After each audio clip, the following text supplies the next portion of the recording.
Una niña interrumpe un juicio lleno al afirmar que puede curar al juez paralítico, siempre y cuando su padre sea liberado.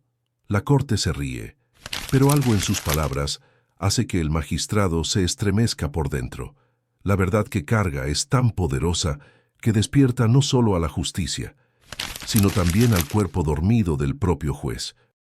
Antes de comenzar esta historia, no olvides suscribirte a nuestro canal, dejar un me gusta en el video, que es algo muy importante para nosotros, y dinos desde qué ciudad nos estás viendo esta historia. El sonido del mazo resonó en la sala del tribunal como un trueno seco que cortaba el murmullo nervioso de la multitud. Era un lunes de marzo en Madrid, y los juzgados de Plaza de Castilla rebosaban de periodistas, curiosos y familiares de los implicados en lo que ya se consideraba el juicio del año. Las cámaras de televisión se disputaban los mejores ángulos mientras los reporteros susurraban sus análisis preliminares a los objetivos que no parpadeaban. En el centro de todo, imponente en su silla de ruedas detrás del estrado más alto de la sala, el juez Enrique Morales dirigía la sesión con la autoridad de quien había dedicado 23 años de su carrera a la magistratura. Su cabello canoso estaba impecablemente peinado hacia atrás y sus gafas de montura dorada reflejaban la luz fría de los focos que iluminaban cada rincón de aquel solemne ambiente. Enrique era conocido en todo el partido judicial por su frialdad metódica y por decisiones que jamás dejaban margen para cuestionamientos. Era un hombre que había transformado la dureza en virtud, especialmente después del accidente que lo había dejado paralítico de cintura para abajo hacía 7 años. En el lado derecho de la sala, en el banquillo de la acusación, el fiscal Ricardo Santana organizaba sus papeles con la confianza de quien sabía que tenía en sus manos un caso irrefutable. A sus 42 años, Ricardo había construido una sólida reputación basada en condenas certeras y una tasa de éxito que hacía que otros fiscales de la capital se murieran de envidia. Su traje azul marino estaba impecable, así como su corbata roja, que había elegido estratégicamente para transmitir fuerza y determinación. Sabía que las cámaras lo enfocarían durante todo el proceso, y cada gesto suyo sería analizado por los comentaristas jurídicos de los principales canales de televisión. En el banquillo de la defensa, el escenario era muy diferente. El abogado Pablo Méndez, un hombre de 55 años con décadas de experiencia, parecía visiblemente aprensivo mientras hojeaba documentos que él mismo sabía que no serían suficientes para librar a su cliente. A su lado, cabizbajo y vistiendo un traje gris que parecía prestado, estaba Rodrigo López Santos, de 41 años, ingeniero de sistemas y padre de familia, que nunca imaginó que un día estaría sentado en el banquillo de los acusados. Rodrigo tenía las manos entrelazadas sobre la mesa, y sus ojos recorrían nerviosamente la multitud detrás de él en busca del rostro que más importaba en aquel momento. Cuando finalmente la encontró, en la tercera fila del lado izquierdo, su corazón se tranquilizó un poco. Marina López, su hija de 10 años, lo observaba con esa mirada decidida que había heredado de su madre. La niña estaba sentada junto a su abuela materna, doña Concepción, una señora de 68 años que sujetaba firmemente la mano de su nieta mientras intentaba mantener la compostura ante toda aquella situación. Marina era una niña especial, de esas que impresionaban a los adultos con su inteligencia y madurez precoz. Su cabello castaño caía en rizos naturales sobre sus hombros y sus ojos verdes brillaban con una intensidad que llamaba la atención donde quiera que estuviera. Aquel día llevaba un vestido azul claro que su abuela había elegido especialmente para la ocasión, con la esperanza de que la apariencia angelical de su nieta pudiera de alguna manera influir positivamente en el juicio de su padre. El fiscal Ricardo se levantó con toda la pompa que la ocasión merecía.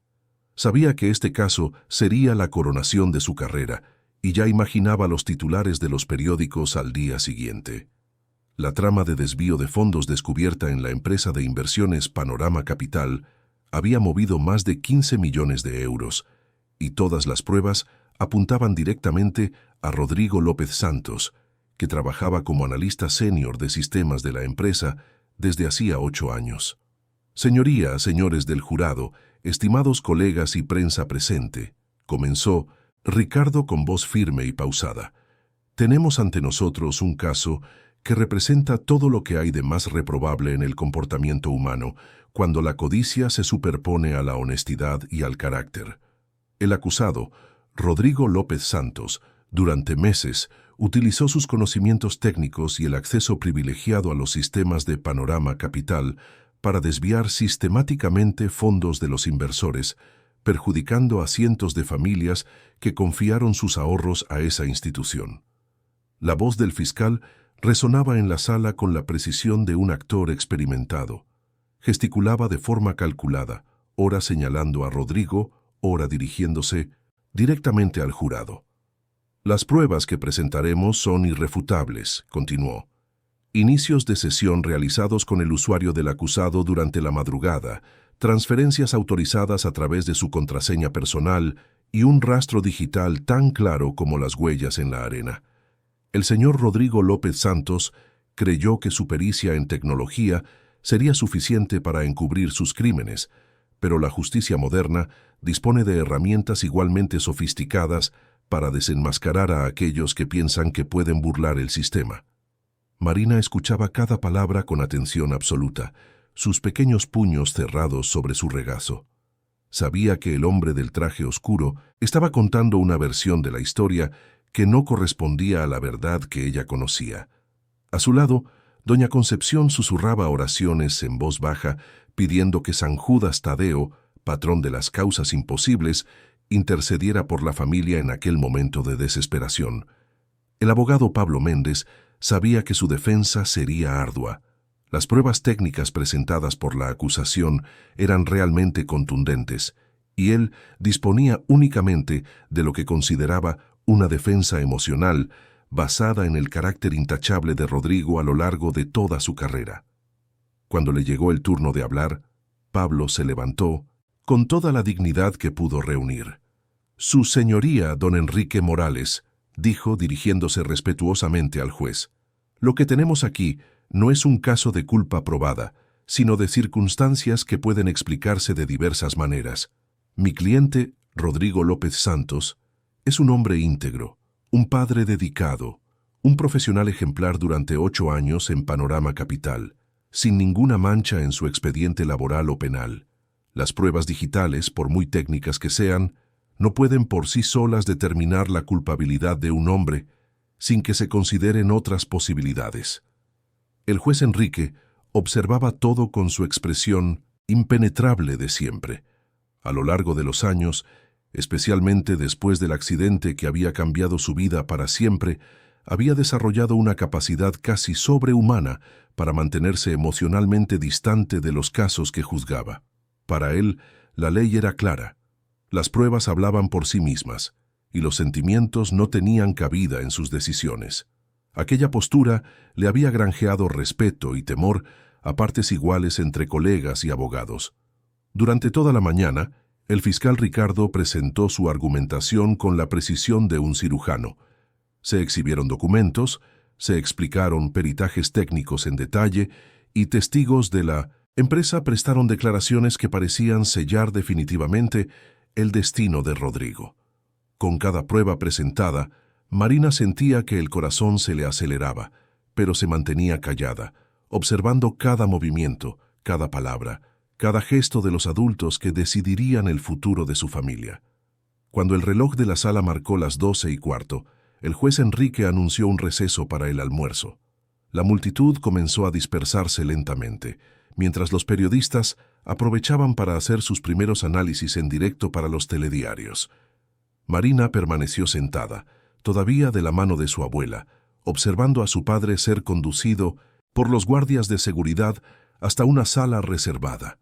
Fue durante ese receso que algo dentro de la niña comenzó a agitarse.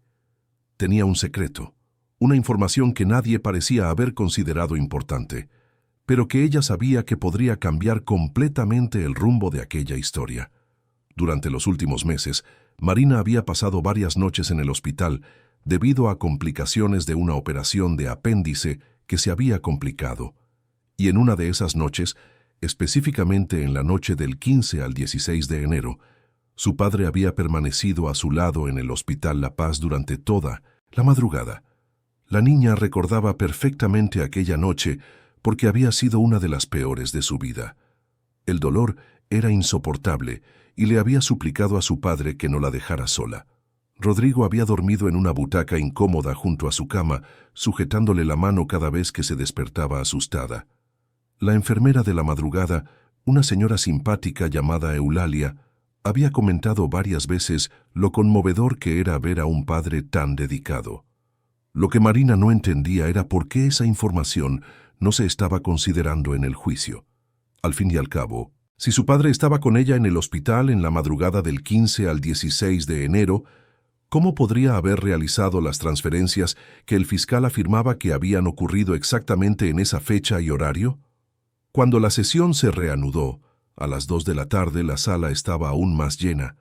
La repercusión del caso se había extendido por las redes sociales y muchas personas habían salido antes de sus trabajos para seguir el desarrollo del juicio que prometía ser histórico. Marina retomó su lugar junto a su abuela, pero esta vez había algo diferente en su postura. Ya no estaba solo observando, se estaba preparando. El fiscal Ricardo retomó su argumentación final con aún más vigor. «Señores del jurado», dijo, caminando pausadamente frente al banquillo del jurado, «estamos ante un caso que pondrá a prueba nuestra capacidad de hacer prevalecer la justicia sobre la manipulación emocional. No importa cuán simpático pueda parecer el acusado, no importan cuántas lágrimas se derramen en esta sala, lo que importan son los hechos, y los hechos son cristalinos. Rodrigo López Santos desvió 15 millones de euros de los inversores de Panorama Capital, utilizando sus conocimientos técnicos y su posición privilegiada en la empresa». A medida que el fiscal hablaba, Marina sentía una inquietud creciente. Miraba a su padre, que mantenía la cabeza gacha, claramente resignado a su destino. Miraba a su abogado, que hojeaba papeles sin mucho entusiasmo. Miraba al juez, impasible en su silla de ruedas, como una estatua de mármol que observaba todo sin demostrar emoción alguna. Fue entonces cuando algo dentro de ella simplemente explotó. Marina se levantó de su asiento con una determinación que la sorprendió incluso a ella misma. Su voz, clara y firme para una niña de 10 años, cortó el aire solemne de la sala como una cuchilla afilada. «Señor juez», gritó haciendo que todas las cabezas se giraran en su dirección. «Usted se equivoca. Mi padre no hizo nada de eso». La sala entera entró en un estado de shock absoluto. Murmullos de sorpresa e indignación comenzaron a extenderse entre los presentes, mientras los guardias de seguridad del tribunal miraban al juez esperando instrucciones sobre cómo proceder con aquella situación inédita. El fiscal Ricardo se detuvo en medio de su discurso, boquiabierto, sin saber cómo reaccionar a la interrupción. El juez Enrique, por su parte, miró a la niña con una expresión que mezclaba irritación y sorpresa. «Niña», dijo con voz controlada pero firme, «no puedes interrumpir una sesión del tribunal de esta forma. Por favor, siéntate y permanece en silencio. De lo contrario, tendré que solicitar que te retiren de la sala». Pero Marina no se intimidó. Al contrario, dio un paso adelante saliendo de la fila donde estaba y caminando hacia el centro de la sala. Su voz sonó aún más alta y clara cuando replicó: «Usted dijo que quiere oír la verdad, ¿no es así? Pues yo sé la verdad. Mi padre estaba conmigo en el hospital la noche de la que están hablando. No podía estar robando dinero porque me estaba cuidando a mí». El silencio que siguió fue ensordecedor. Ni siquiera el ruido de los coches de fuera o el zumbido del aire acondicionado conseguían romper la tensión que se apoderó de aquella sala. El juez Enrique se inclinó ligeramente hacia adelante, observando a la niña con una atención que no había demostrado en años por ninguna persona que compareciera ante él. Marina aprovechó aquel momento de atención absoluta para continuar. «Y hay más, señor juez.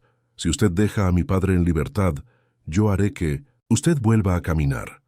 La afirmación cayó como una bomba sobre todos los presentes. Carcajadas nerviosas comenzaron a resonar desde algunos rincones de la sala, mientras otras personas susurraban comentarios sobre la inocencia y la ingenuidad infantil. El fiscal Ricardo negó con la cabeza con desdén, como quien observa a una niña teniendo una rabieta inoportuna. Pero el juez Enrique no se rió. Algo en la mirada de aquella niña, en la convicción absoluta de su voz, en el coraje increíble que demostraba al desafiar a todo un sistema judicial, lo había tocado de una forma que no podía explicar. Por primera vez en 7 años, desde el accidente que había cambiado su vida para siempre, sintió algo diferente. No era dolor, no era incomodidad, era algo que había olvidado que existía. Una sensación casi imperceptible de hormigueo en las piernas. El hormigueo que el juez Enrique Morales sintió en las piernas duró solo unos segundos, pero fue suficiente para sacudir toda la estructura de control emocional que había construido a lo largo de 7 años.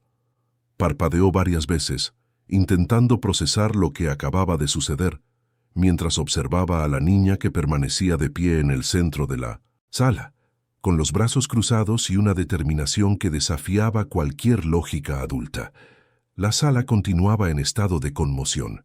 Algunos espectadores se reían abiertamente de la afirmación ingenua de la niña sobre hacer que el juez volviera a caminar, mientras que otros susurraban comentarios sobre la falta de educación y respeto de los niños modernos. Los periodistas, por su parte, habían encontrado el momento más dramático del juicio, y sus cámaras enfocaban alternadamente a Marina y la expresión perpleja del magistrado. «Señor juez», dijo el fiscal Ricardo, recuperándose del shock inicial y asumiendo un tono condescendiente, «pido al tribunal que ignore por completo esta interrupción infantil y mantenga el foco en las pruebas concretas que se han presentado.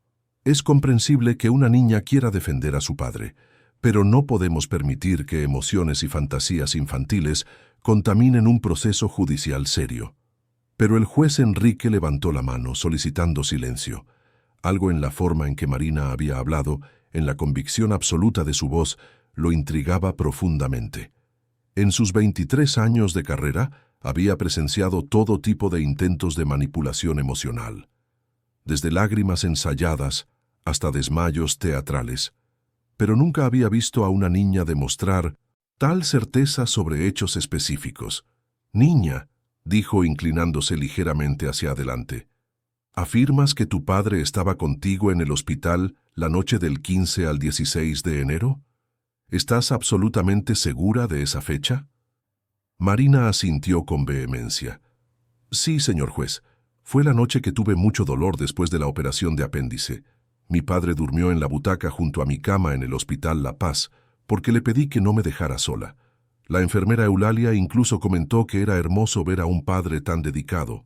El abogado Pablo Méndez, que hasta entonces estaba resignado a la derrota inminente, sintió una chispa de esperanza encenderse en su pecho. Había investigado superficialmente la vida personal de Rodrigo, pero no había profundizado en los detalles médicos de la familia. Ahora, por primera vez en todo el proceso, veía una posibilidad real de defensa. «Señoría», dijo Pablo, levantándose rápidamente, «solicito un receso para que podamos verificar los registros hospitalarios mencionados por la menor. Si la información es correcta, esto cambiaría completamente el contexto de las acusaciones». El fiscal Ricardo sintió un escalofrío recorrer su espalda. Durante toda la construcción del caso, se había concentrado exclusivamente en las pruebas digitales, considerándolas irrefutables. La posibilidad de que el acusado tuviera una coartada sólida para la noche de los crímenes nunca había sido considerada, y ahora se encontraba ante una situación que podría comprometer toda su argumentación. «Señoría», protestó Ricardo, «es inadmisible que alteremos el curso de un juicio basándonos en las palabras de una niña de 10 años. Las pruebas técnicas presentadas son categóricas y no pueden ser cuestionadas por alegaciones sin fundamento». Pero el juez Enrique estaba experimentando algo que no sentía desde hacía mucho tiempo: curiosidad genuina. Aquella niña había despertado en él una necesidad de investigar más profundamente, de no contentarse solo con las pruebas superficiales que le habían sido presentadas. Era como si una voz interior, silenciada hacía mucho tiempo, comenzara a susurrarle al oído.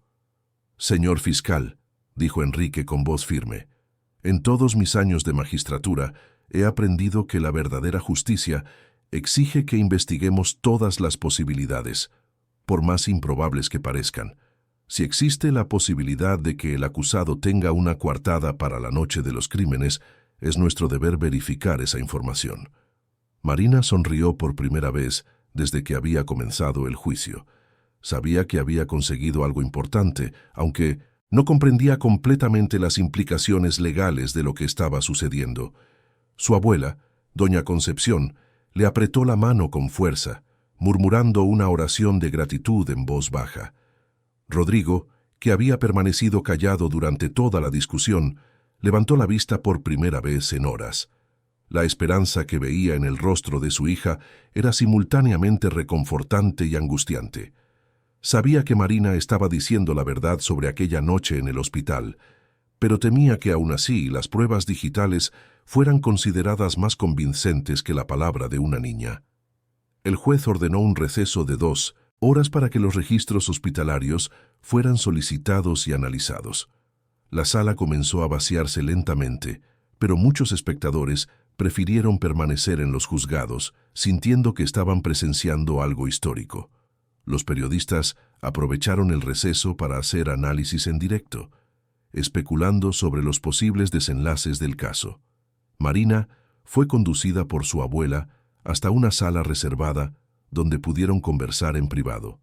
Doña Concepción, una mujer religiosa que había criado a Rodrigo sola después de que su marido muriera en un accidente laboral, sostenía las manos de su nieta mientras intentaba comprender completamente lo que había sucedido. «Hija mía», dijo Concepción con voz suave, «¿estás absolutamente segura de que tu padre estaba contigo en el hospital esa noche? Esto es muy importante y no podemos cometer ningún error». Marina asintió con convicción. «Abuela, lo recuerdo todo. Papá llegó al hospital a las 7 de la tarde y solo se fue a la mañana siguiente cuando la doctora Paula vino a examinarme. Durmió en la butaca, me cogió la mano cuando tuve pesadillas e incluso ayudó a la enfermera Eulalia a cambiarme el suero cuando la vena de mi brazo se obstruyó. Mientras tanto, en su despacho, el juez Enrique estaba experimentando sensaciones físicas que no sentía desde hacía 7 años. El hormigueo en las piernas había regresado, más intenso esta vez, acompañado de una extraña sensación de calor que subía por su columna vertebral. Intentó mover los dedos de los pies dentro de los zapatos y, para su absoluto asombro, sintió una respuesta casi imperceptible. Enrique se había acostumbrado a la parálisis como una sentencia definitiva. Los médicos habían sido claros sobre la extensión de los daños en su médula espinal tras el accidente que había sufrido 7 años antes. Era un caso sin esperanza de recuperación, y él había aprendido a vivir con esa realidad, canalizando toda su energía hacia el trabajo y desarrollando una frialdad emocional que lo protegía de cualquier tipo de vulnerabilidad. El accidente había ocurrido en una noche lluviosa de septiembre, cuando Enrique volvía a casa después de un día particularmente difícil en el tribunal. Estaba investigando un complejo caso de corrupción que involucraba a empresarios influyentes y había recibido varias amenazas veladas durante las semanas anteriores. En aquel momento, un camión había chocado con su coche en una curva mal señalizada, causándole heridas que lo dejaron parapléjico. La policía había archivado el caso como un accidente, y Enrique, durante los largos meses de recuperación y adaptación, había elegido creer en esa versión. Era más fácil aceptar que había sido víctima de la mala suerte que enfrentar la posibilidad de que alguien hubiera intentado silenciarlo permanentemente. Con el tiempo, archivó mentalmente no solo sus sospechas sobre el accidente, sino también su pasión por la verdadera justicia. Ahora, observando a aquella niña valiente que había desafiado a todo un sistema para defender la verdad, Enrique sentía como si algo dentro de él estuviera despertando. Era como si Marina, Hubiera abierto una puerta que él había cerrado con llave hacía mucho tiempo, permitiendo que la luz entrara de nuevo en su alma. 2 horas después, cuando se reanudó la sesión, la atmósfera en la sala era completamente diferente. El secretario judicial había conseguido contactar directamente con el Hospital La Paz y tenía en su poder los registros médicos de Marina López para el período de enero. Además, la enfermera Eulalia Ferreira, que había trabajado en el turno de madrugada del 15 al 16 de enero, había sido localizada y estaba de camino al tribunal para prestar declaración. El juez Enrique regresó a su puesto con una postura visiblemente diferente. Había algo en sus ojos que no estaba presente en la sesión de la mañana, una intensidad que hacía que los presentes se acomodaran en sus asientos instintivamente. El fiscal Ricardo, por su parte, parecía visiblemente nervioso, reorganizando sus papeles repetidamente y limpiándose el sudor de la frente con un pañuelo. «Señoras y señores», anunció el juez, «los registros hospitalarios han sido verificados y confirman que el acusado, Rodrigo López Santos, permaneció en el Hospital La Paz desde las 19:30, del día 15 de enero, hasta las 8:15 del día 16 de enero, acompañando a su hija menor durante el periodo postoperatorio de una cirugía de apendicitis con complicaciones». Un murmullo de sorpresa recorrió la sala. Marina sonrió abiertamente, mientras Rodrigo sentía las lágrimas correr por sus mejillas. El abogado Pablo Méndez intentaba mantener la compostura profesional, pero era visible el alivio en su expresión. El juez continuó: «Además, la enfermera responsable del turno de noche estará aquí en unos minutos para confirmar personalmente la presencia del acusado durante todo el periodo en que supuestamente habrían ocurrido los movimientos financieros fraudulentos». El fiscal Ricardo se levantó abruptamente, con el rostro visiblemente alterado. «Señoría», protestó con voz temblorosa, «incluso si el acusado estuvo físicamente presente en el hospital, eso no elimina la posibilidad de que haya utilizado dispositivos móviles u otras herramientas tecnológicas para realizar las transacciones a distancia». Pero el juez Enrique estaba experimentando una claridad mental que no sentía desde hacía años. «Señor fiscal», respondió con firmeza, «las pruebas presentadas por la acusación indicaban específicamente que las transacciones se realizaron a través del terminal de trabajo del acusado, que se encuentra físicamente en las instalaciones de Panorama Capital. Si el señor Rodrigo estaba en el hospital durante todo el período, es imposible que haya utilizado ese terminal». En ese momento, la puerta de la sala se abrió y entró una mujer negra de aproximadamente 50 años, vistiendo uniforme de hospital.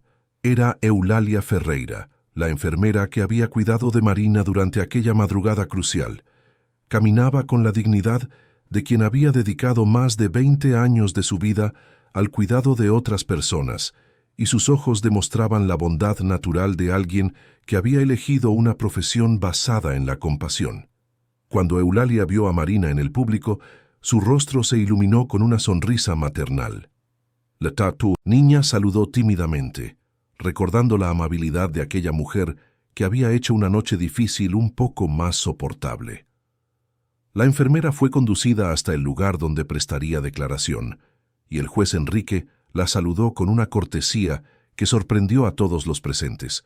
«Señora Eulalia», dijo, «¿recuerda usted la madrugada del 15 al 16 de enero, cuando cuidó de la paciente Marina López?»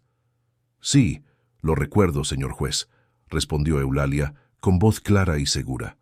«Fue una noche que me marcó mucho porque raramente vemos a un padre tan dedicado. El señor Rodrigo no se apartó del lado de su hija ni por un minuto. Cuando la niña tenía pesadillas o sentía dolor, él siempre estaba allí para calmarla. Incluso se ofreció a ayudarme cuando necesité cambiarle el suero, porque la vena tenía problemas». El fiscal Ricardo sentía que el caso se le estaba escapando completamente de las manos.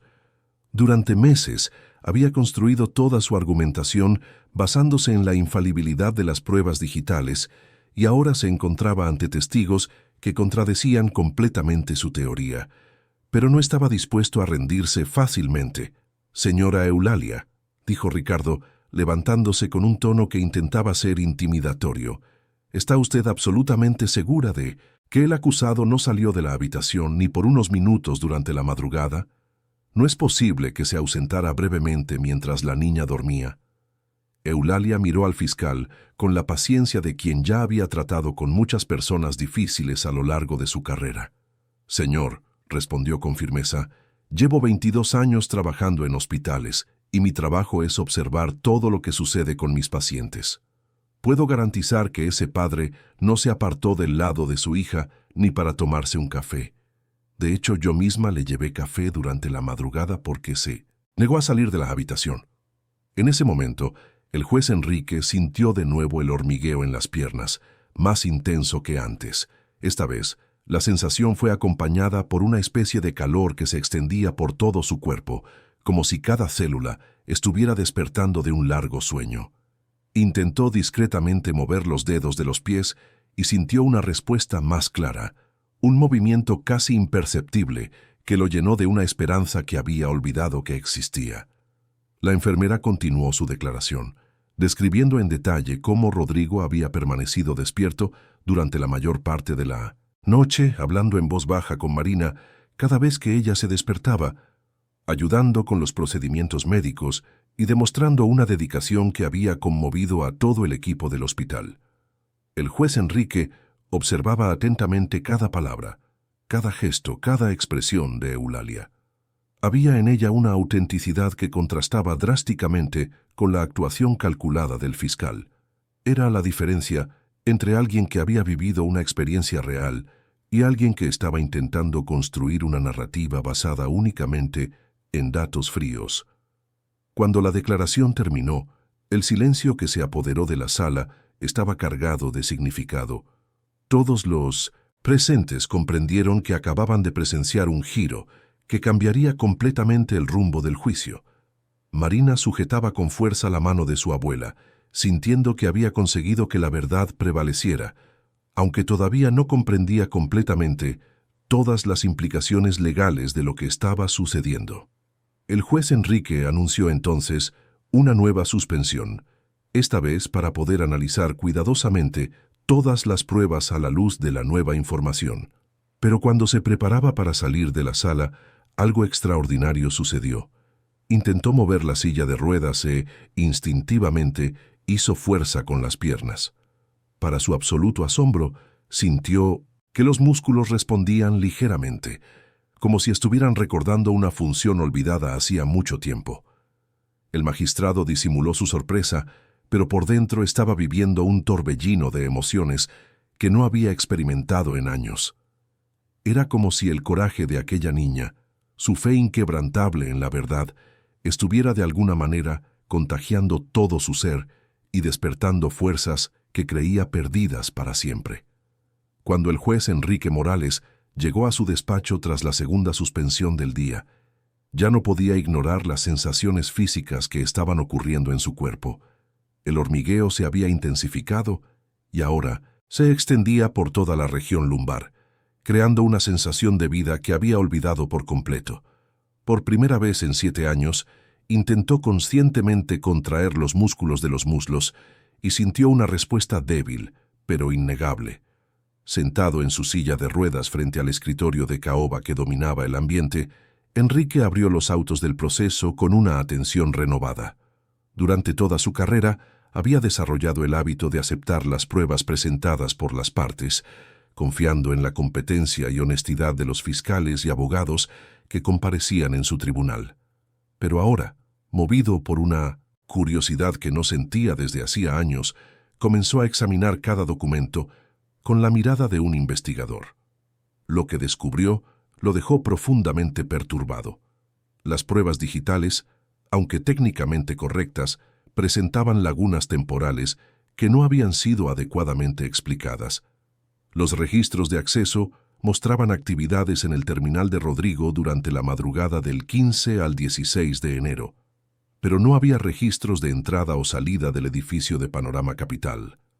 ¿Cómo podía alguien usar un terminal sin antes acceder físicamente al edificio. Enrique cogió el teléfono y llamó directamente al departamento de seguridad de la empresa. Tras unos minutos de espera, consiguió hablar con el jefe de seguridad, un ex policía llamado Sebastián, que trabajaba en el edificio desde hacía más de 10 años.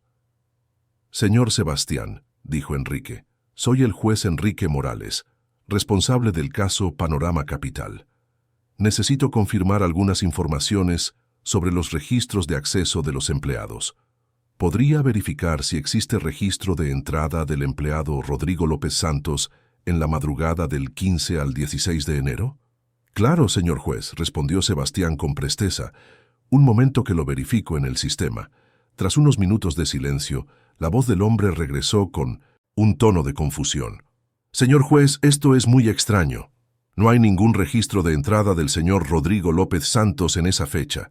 De hecho, su último acceso fue en la tarde del día 15, cuando salió a las 17:20. La revelación golpeó a Enrique como un puñetazo en el estómago. Si Rodrigo había salido del trabajo a las 17:20 y estaba en el hospital a las 19:30, era físicamente imposible que hubiera regresado al edificio durante la madrugada para realizar las transacciones fraudulentas. Alguien había usado sus credenciales remotamente, o peor aún, alguien había manipulado los registros para incriminarlo. Enrique sintió una oleada de indignación recorrer todo su cuerpo, acompañada de una sensación física que lo sorprendió. Sus músculos abdominales se contrajeron involuntariamente, como si su cuerpo estuviera respondiendo a la intensidad de sus emociones.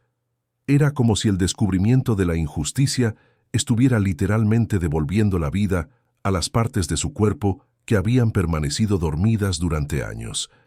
El magistrado decidió ir aún más a fondo en la investigación. Solicitó al secretario judicial que trajera todas las declaraciones de los testigos citados por el fiscal Ricardo, incluyendo aquellos que habían sido descartados durante la fase preliminar. Fue entonces cuando descubrió algo que le hizo cuestionar no solo este caso, sino toda la confianza que había depositado en el sistema a lo largo de su carrera. Entre las declaraciones descartadas estaba exactamente la de la enfermera Eulalia Ferreira. Había sido interrogada durante la investigación preliminar y había mencionado claramente la presencia de Rodrigo en el hospital durante toda la madrugada. Sin embargo, su declaración había sido archivada con la justificación de que no era relevante para el caso. La decisión había sido tomada por el propio fiscal Ricardo, quien argumentó que las cuestiones médicas de la familia del acusado no tenían relación con los delitos financieros investigados. Enrique sentía la rabia crecer dentro de él, como un volcán a punto de entrar en erupción. Durante años se había enorgullecido de presidir un tribunal donde la justicia prevalecía sobre cualquier interés personal. Descubrir que un fiscal había omitido deliberadamente pruebas que podrían inocentar a un acusado era una afrenta a todo aquello en lo que él creía. Pero había más. Examinando los autos con atención renovada, Enrique descubrió que otras declaraciones habían sido manipuladas o simplemente ignoradas. Un empleado de la limpieza de Panorama Capital había informado haber visto movimiento sospechoso en la planta administrativa durante la madrugada, pero su testimonio había sido descartado por ser considerado poco fiable debido a su bajo nivel de estudios. Un técnico informático había mencionado irregularidades en los registros del sistema, pero sus observaciones fueron archivadas como especulación técnica sin fundamento. Cada descubrimiento era como una pieza de un rompecabezas que revelaba un cuadro cada vez más perturbador. Enrique comenzó a darse cuenta de que no estaba ante un caso aislado de negligencia procesal, sino de una manipulación sistemática destinada a garantizar la condena de Rodrigo, independientemente de su culpa real. Mientras tanto, en la sala de espera de los juzgados, Marina conversaba con su abuela sobre los eventos del día. La niña, a pesar de su corta edad, tenía una percepción aguda de lo que estaba sucediendo a su alrededor. Había notado cómo el fiscal se había puesto nervioso después de su intervención, cómo le temblaban las manos cuando reorganizaba los papeles, cómo su voz había perdido la confianza inicial. «Abuela», dijo Marina tirando de la manga del vestido de doña Concepción, «ese hombre del traje oscuro no está diciendo la verdad sobre papá, ¿verdad?» Concepción miró a su nieta con una mezcla de orgullo y preocupación. Su nietecita había demostrado un coraje extraordinario, pero temía las consecuencias de desafiar a personas poderosas.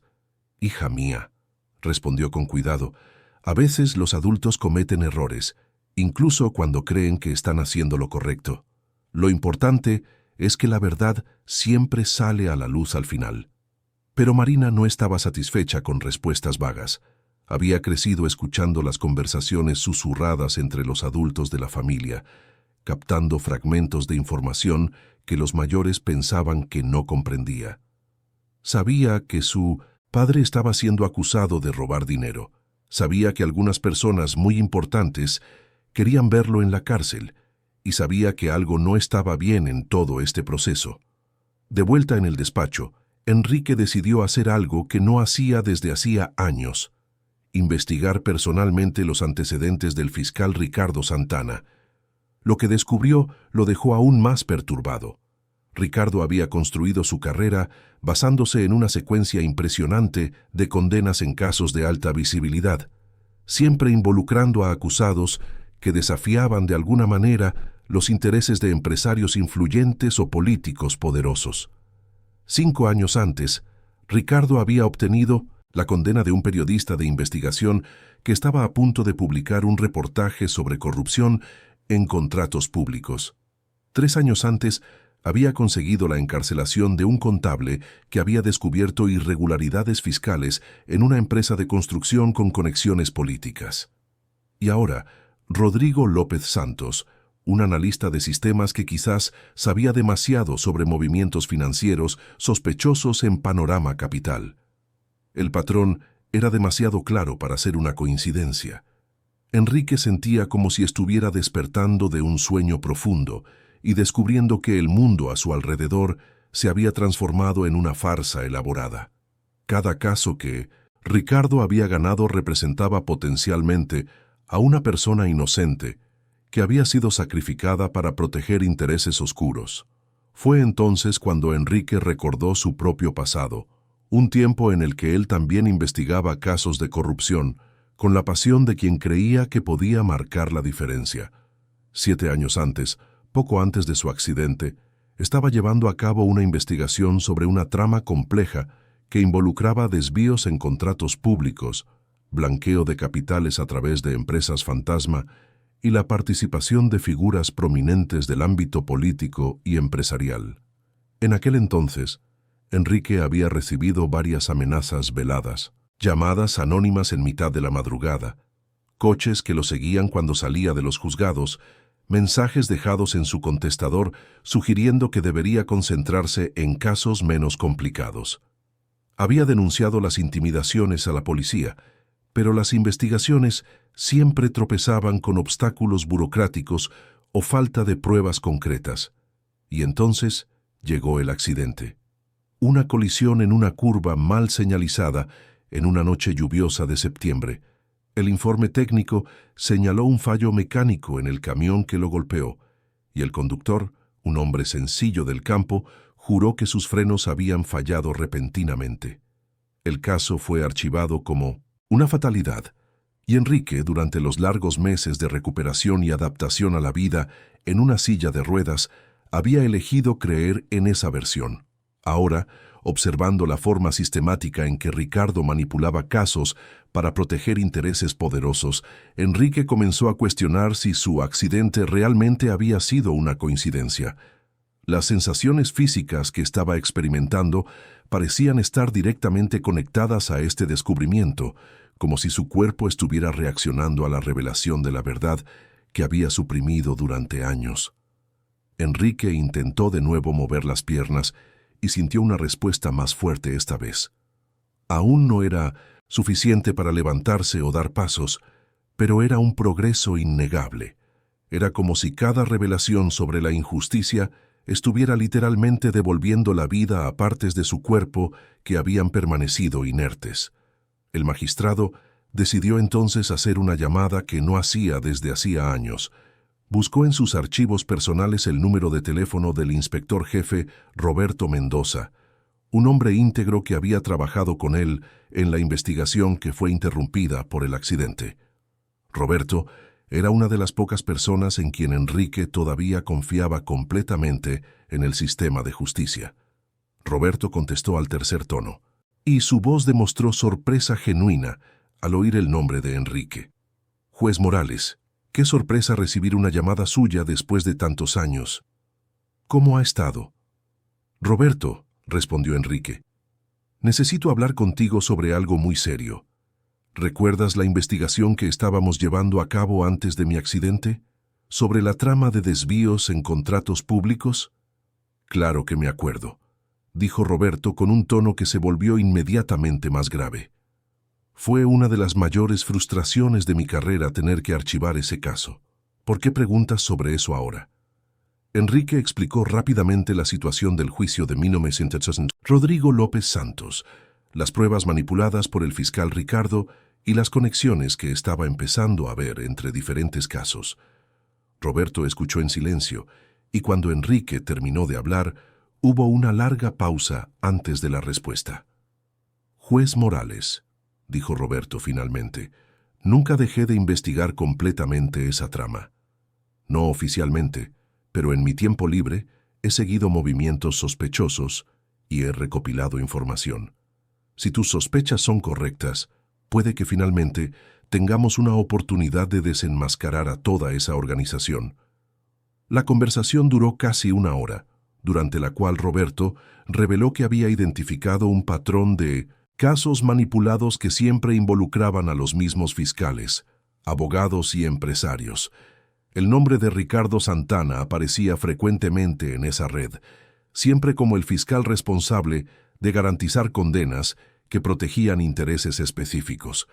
Cuando la conversación terminó, Enrique se sentía como un hombre diferente.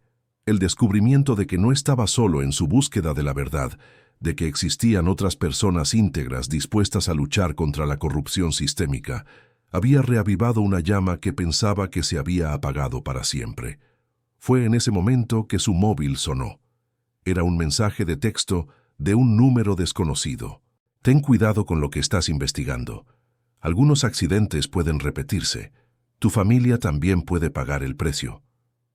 Enrique sintió un escalofrío recorrer todo su cuerpo, pero al mismo tiempo experimentó algo sorprendente. Los músculos de sus piernas se contrajeron involuntariamente, como si se estuvieran preparando para una lucha.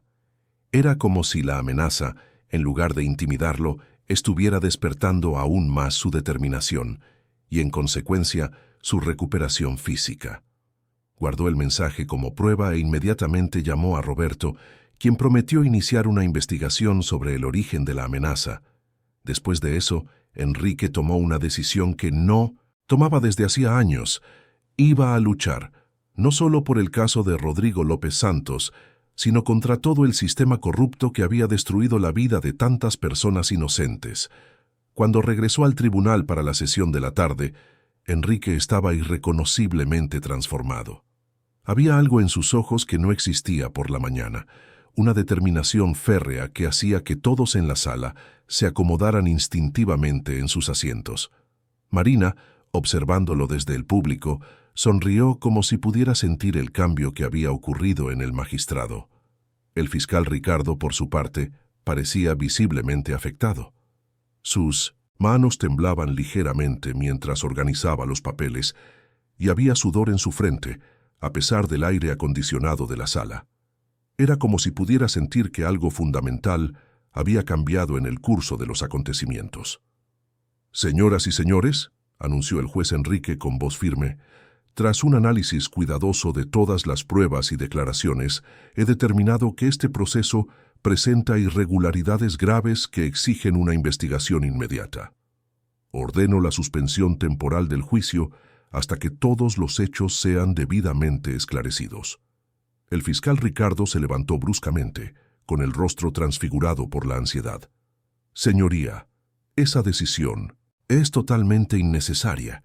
Las pruebas contra el acusado son irrefutables y no pueden ser cuestionadas por meras coincidencias.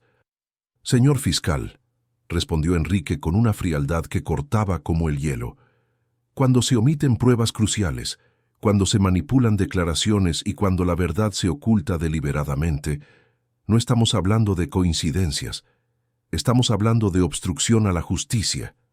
El silencio que siguió fue ensordecedor. En ese momento, todos en la sala comprendieron que ya no estaban asistiendo a un juicio común, sino al inicio de una revelación que podría sacudir toda la estructura del sistema judicial local.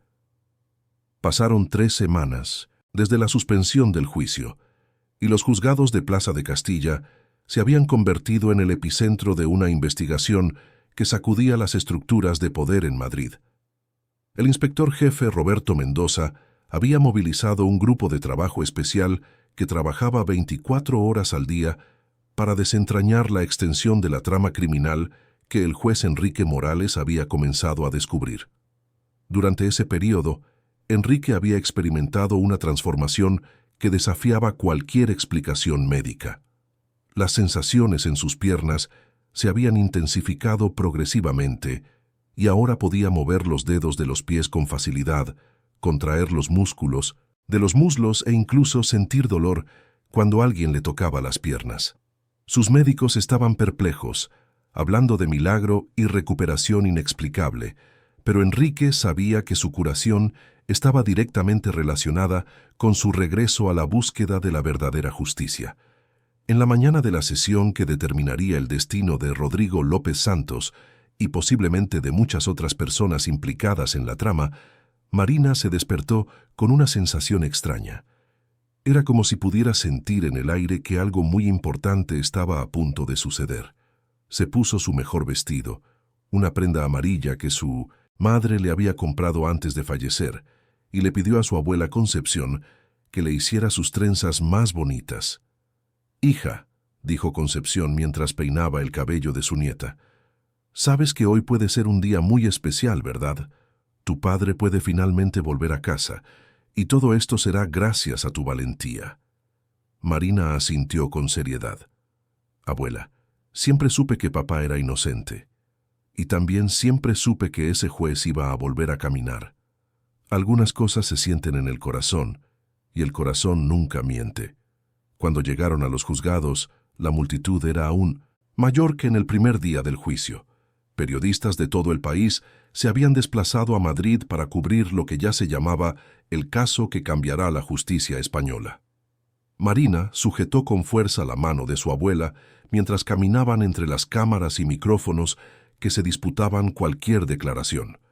En el despacho, Enrique hacía los últimos preparativos para la sesión más importante de su carrera.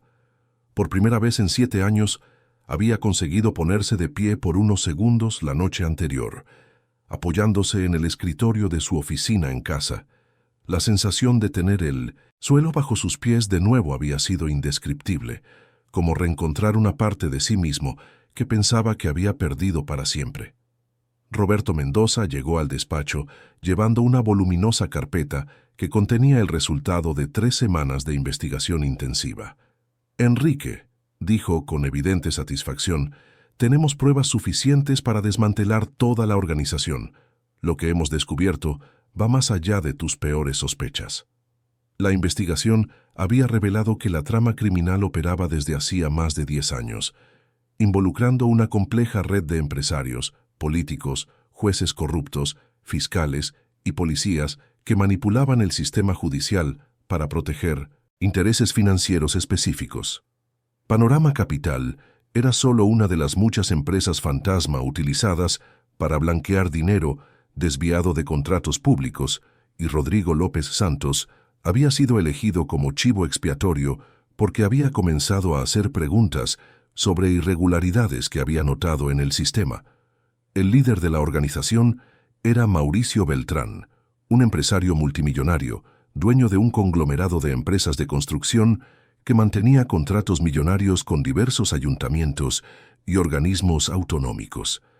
Beltrán había construido un imperio basado en sobornos, contratos sobrevalorados y la eliminación sistemática de cualquier persona que pudiera amenazar su trama. Junto a Beltrán operaba el diputado Carlos Méndez, responsable de aprobar leyes que facilitaban los negocios del grupo y blindaban jurídicamente sus operaciones. El tercer miembro de la cúpula era el inspector adjunto Pablo Fuentes, que manipulaba investigaciones, falsificaba pruebas y garantizaba que los casos llegaran a manos de fiscales aliados. El fiscal Ricardo Santana era solo una pieza en la trama, pero una pieza fundamental. Su función era garantizar que los enemigos de la organización fueran condenados independientemente de su culpa real y que los miembros del grupo escaparan impunes de cualquier acusación. A cambio, recibía un apartamento de lujo en Miami, un salario mensual de 50.000 euros y la promesa de un nombramiento para el Tribunal Superior de Justicia en el futuro. Roberto había conseguido grabar una conversación telefónica entre Ricardo y Pablo Fuentes, donde ambos discutían abiertamente sobre cómo incriminar a Rodrigo López Santos.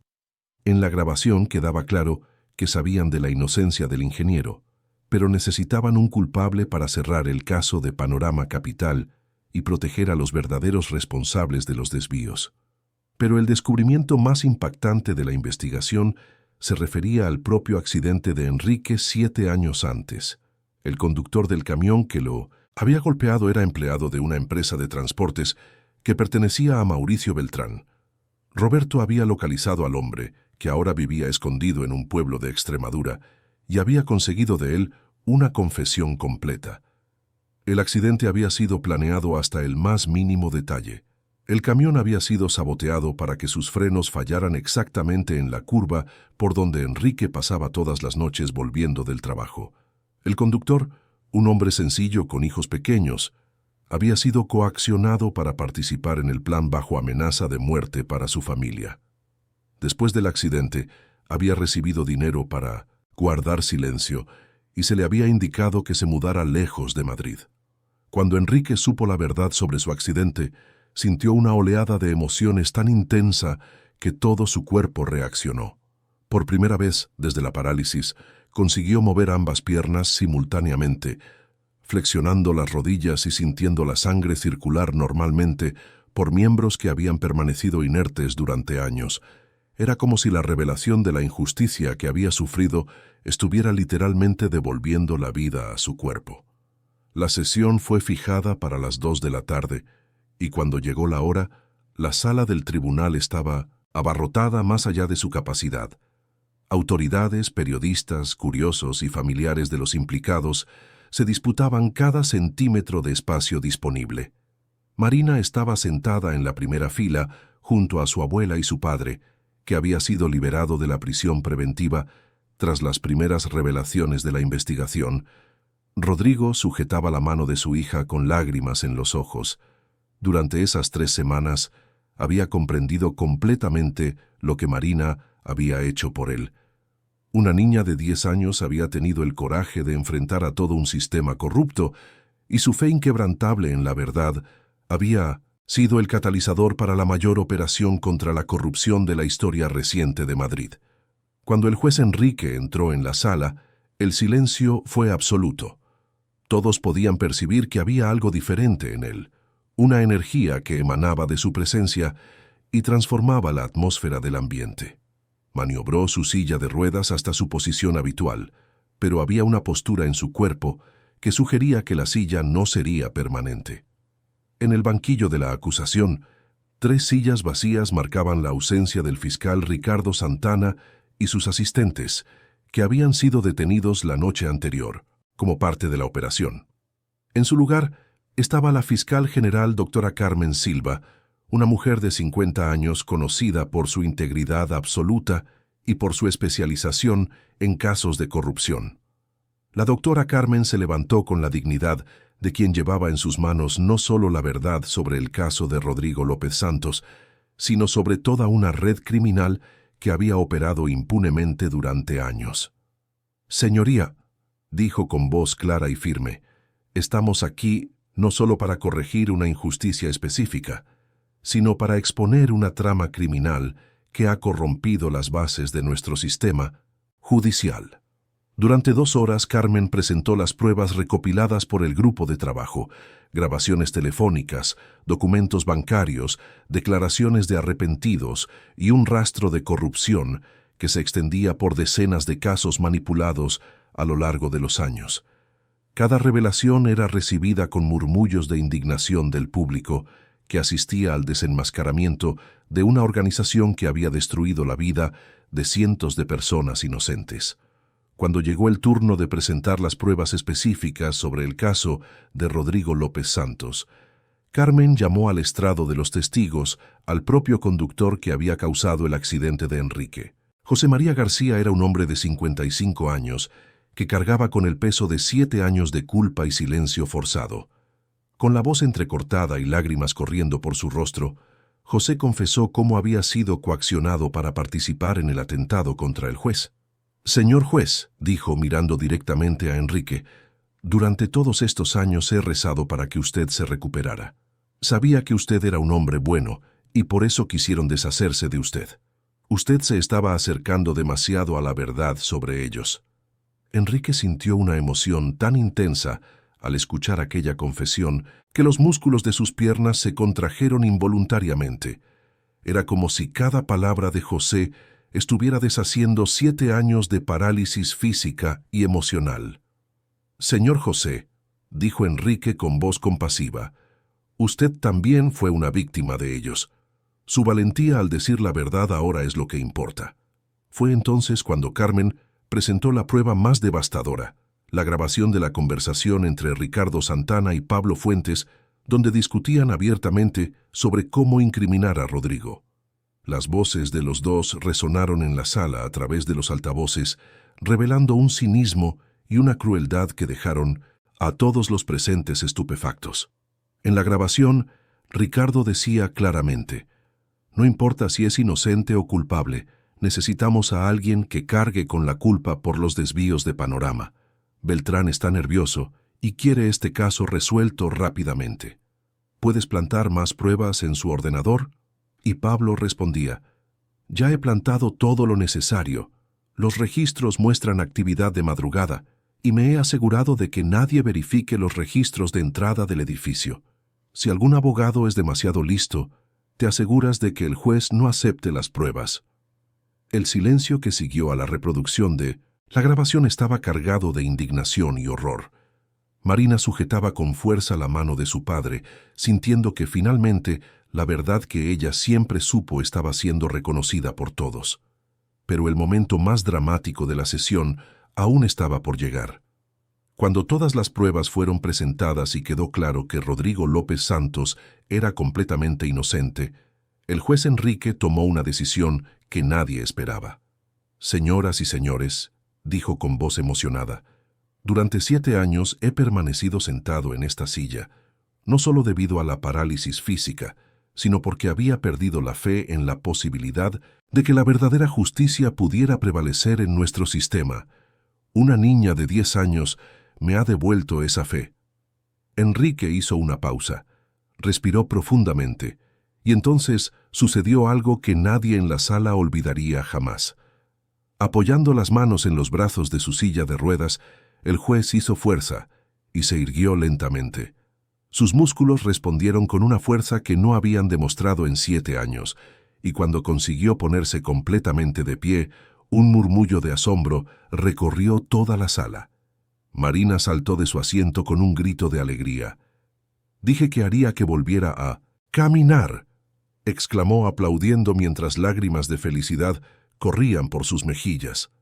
De pie, apoyado solo en la propia fuerza de sus piernas, Enrique declaró solemnemente: «Rodrigo López Santos, usted queda completamente absuelto de todas las acusaciones. Le pido disculpas en nombre del Estado español por la injusticia que casi se comete contra usted y su familia». Pero Enrique no había terminado. Dando sus primeros pasos vacilantes en 7 años, se dirigió al centro de la sala, cada movimiento siendo acompañado por el silencio respetuoso de todos los presentes. «Ordeno la detención inmediata de Mauricio Beltrán, Carlos Méndez y Pablo Fuentes por los delitos de asociación ilícita, corrupción, blanqueo de capitales e intento de homicidio, declaró con voz firme. Ordeno también la reapertura de todos los casos en los que participó el fiscal Ricardo Santana, para que otras injusticias sean corregidas. La sala estalló en aplausos, mientras Marina corría hacia el juez. Enrique se agachó, con dificultad, pero con determinación, y abrazó a la niña que había cambiado su vida y la de tantas otras personas. Gracias por enseñarme que el coraje y la fe pueden mover montañas, le susurró al oído. Rodrigo se acercó con lágrimas corriendo por su rostro y abrazó a su hija y al hombre que había tenido el valor de buscar la verdad, incluso cuando parecía imposible. Doña Concepción, que observaba la escena desde el público, se santiguaba repetidamente, agradeciendo a San Judas Tadeo por la intervención divina. En los días que siguieron, la Operación Justicia Verdadera, como se la conoció, resultó en la detención de decenas de personas implicadas en la trama. Mauricio Beltrán fue arrestado en su mansión de La Moraleja mientras intentaba huir a Miami. El diputado Carlos Méndez fue destituido y detenido en el propio pleno de la Asamblea de Madrid. Pablo Fuentes fue encontrado en una finca en el campo, intentando destruir pruebas. Más de 100 casos fueron reabiertos y decenas de personas inocentes que habían sido condenadas injustamente vieron sus sentencias anuladas. La operación se convirtió en un hito en la lucha contra la corrupción en España, siendo estudiada en facultades de Derecho y sirviendo de modelo para otras investigaciones. Enrique retomó sus funciones como magistrado con una pasión renovada por la justicia. Su recuperación física fue completa y se convirtió en un símbolo de cómo la búsqueda de la verdad puede literalmente restaurar la vida de una persona. Creó un instituto dedicado a investigar casos de injusticia judicial y comenzó a dar conferencias sobre la importancia de la integridad en el sistema judicial. Marina fue homenajeada por el Colegio de Abogados de Madrid como la persona más joven en recibir el título de Ciudadana de Honor por su contribución a la justicia. Declaró en su discurso de agradecimiento que quería ser jueza cuando creciera, para ayudar a otras personas como su padre que fueran acusadas injustamente. Rodrigo retomó su vida, pero ahora con una perspectiva completamente diferente sobre la importancia de luchar contra la injusticia. Se convirtió en un activista de los derechos humanos y dedica parte de su tiempo a ayudar a otras familias que enfrentan situaciones similares a la que vivió su familia. 6 meses después del juicio, se instaló una placa en la entrada de los juzgados de Plaza de Castilla con la siguiente inscripción: Aquí una niña demostró que el coraje es más fuerte que el poder y que la verdad, cuando se sostiene con fe, puede devolver el movimiento, incluso a aquellos destinados a la inmovilidad. Cada vez que Marina pasa junto a la placa con su padre y su abuela, sonríe y susurra una pequeña oración de gratitud. Aprendió que, aunque sea pequeña, puede marcar la diferencia en el mundo cuando tiene el valor de defender lo que es correcto. Y cada vez que ve al juez Enrique caminando normalmente por los pasillos de los juzgados, sabe que los milagros realmente suceden cuando la justicia y la fe trabajan juntas. La historia de Marina López se convirtió en leyenda en la ciudad de Madrid, siendo contada de generación en generación como ejemplo de que una persona pequeña con un corazón grande puede mover montañas y transformar el mundo a su alrededor. Y siempre que alguien está a punto de rendirse en la lucha por la justicia, recuerda a la niña que hizo que un juez volviera a caminar simplemente porque creyó que la verdad siempre vence al final. Queridos oyentes, esperamos que la historia de Marina, Rodrigo y el juez Enrique haya tocado profundamente vuestros corazones. Si os habéis emocionado con el coraje de esta niña extraordinaria que desafió a todo un sistema para salvar a su padre, dejad vuestro me gusta, suscribíos a nuestro canal y contadnos en los comentarios qué momento os ha marcado más. Todos los días traemos historias intensas como esta que revelan el lado más puro y valiente del alma humana, mostrando que la verdad y la justicia siempre prevalecen cuando tenemos fe y determinación. Formáis parte de esta familia que cree en el poder transformador de las buenas historias. Os esperamos en el próximo episodio, donde una vez más la esperanza vencerá a la desesperación.